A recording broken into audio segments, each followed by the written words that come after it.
Well, we'll start with the ceremony. What was it like for you guys on the bench? You know, obviously you've been through the 1000th game, but now celebrating it here. It was really special to be a part of that and to see, you know, Brett and his family and everyone who was involved. The great messages from his teammates and from different staff and whatnot, management and stuff like that. It was really cool, and seeing some of the highlights, some past highlights, right? Just classic Brett, and we're all proud of him, and couldn't. It went great. It was awesome.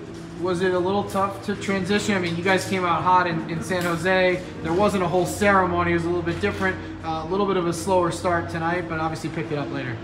You know what? Actually, our first shift I thought was great. Right, that Brett started and that line got us off on the right foot and had an opportunity at the net, and they were physical and had opportunities. So actually, just if you look at the first shift, we really liked it, and then you know, again, there's some good parts to the first as well that we liked, and but it was nice to see them start on the right foot. Playing 1,000 games is an accomplishment enough, but the impact that Sutz has had on so many other guys who have come up through Ontario in his time here, what does it say that not only has he been able to accomplish that as a player, but as a guy who can help others become better as well? Whenever anyone comes here, he's the first to know. He's the first to reach out from the player's perspective. We'll have guys over for dinner. He, you know, group chat messages. He makes everyone feel welcome when they get here, and that just trickles down, right? So again, there's lots of other great leaders that we have, but Brett's the one that leads the way in all aspects. Like you said, it's on the ice, on the bench, calming things down, or if it's you know, again, like you said, off the ice, doing community stuff. You know, whatever it is, you see, if we need to, you know, change the schedule or something, you know, we can talk to him right away. But he's always about team, and he touched on it, talking about his relationship with his teammates, and you can see how much he loves them. The role that a coach has with a player, with say a development guy has, is there something only though that like only a teammate to teammate can have, and that's maybe the impact that Sutz has had on these younger guys here? Well, 100%, right? You go to war with those guys on a day-to-day basis, and you know, I think when they see how he carries himself, right, in the gym, with other people, like he always has time, he always looks you in the eye, he's intense, he's intelligent, like there's all these things that younger guys, you know, he just relates to them.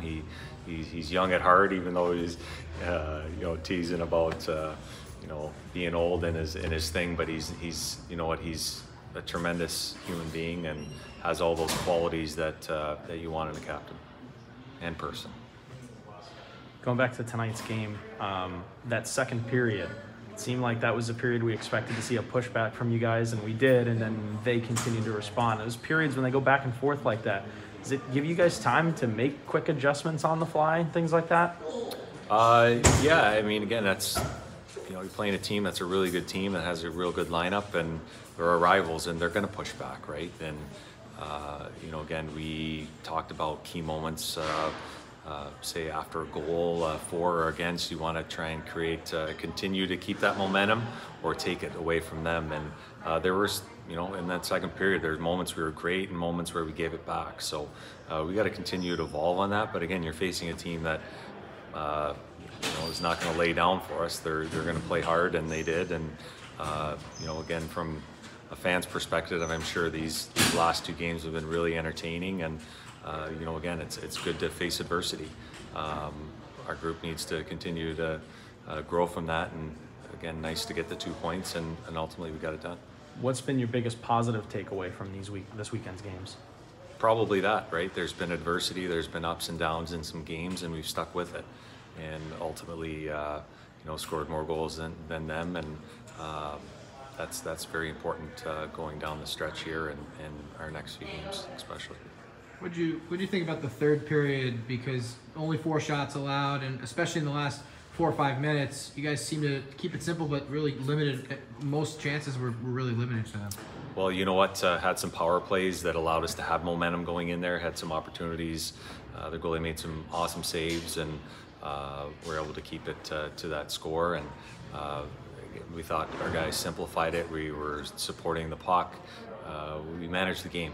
right? And that's an important thing when you're going down into those situations, your game management and able to stick with your structure, but also your support and make hard plays when there's a hard play. If there's a direct pass to be made, make a direct pass. If it's a flip out in the neutral zone, it's a flip out, right? It's so that part of the game, like you said, there was some really positive things with our game management near the end of the game that we really liked. Good.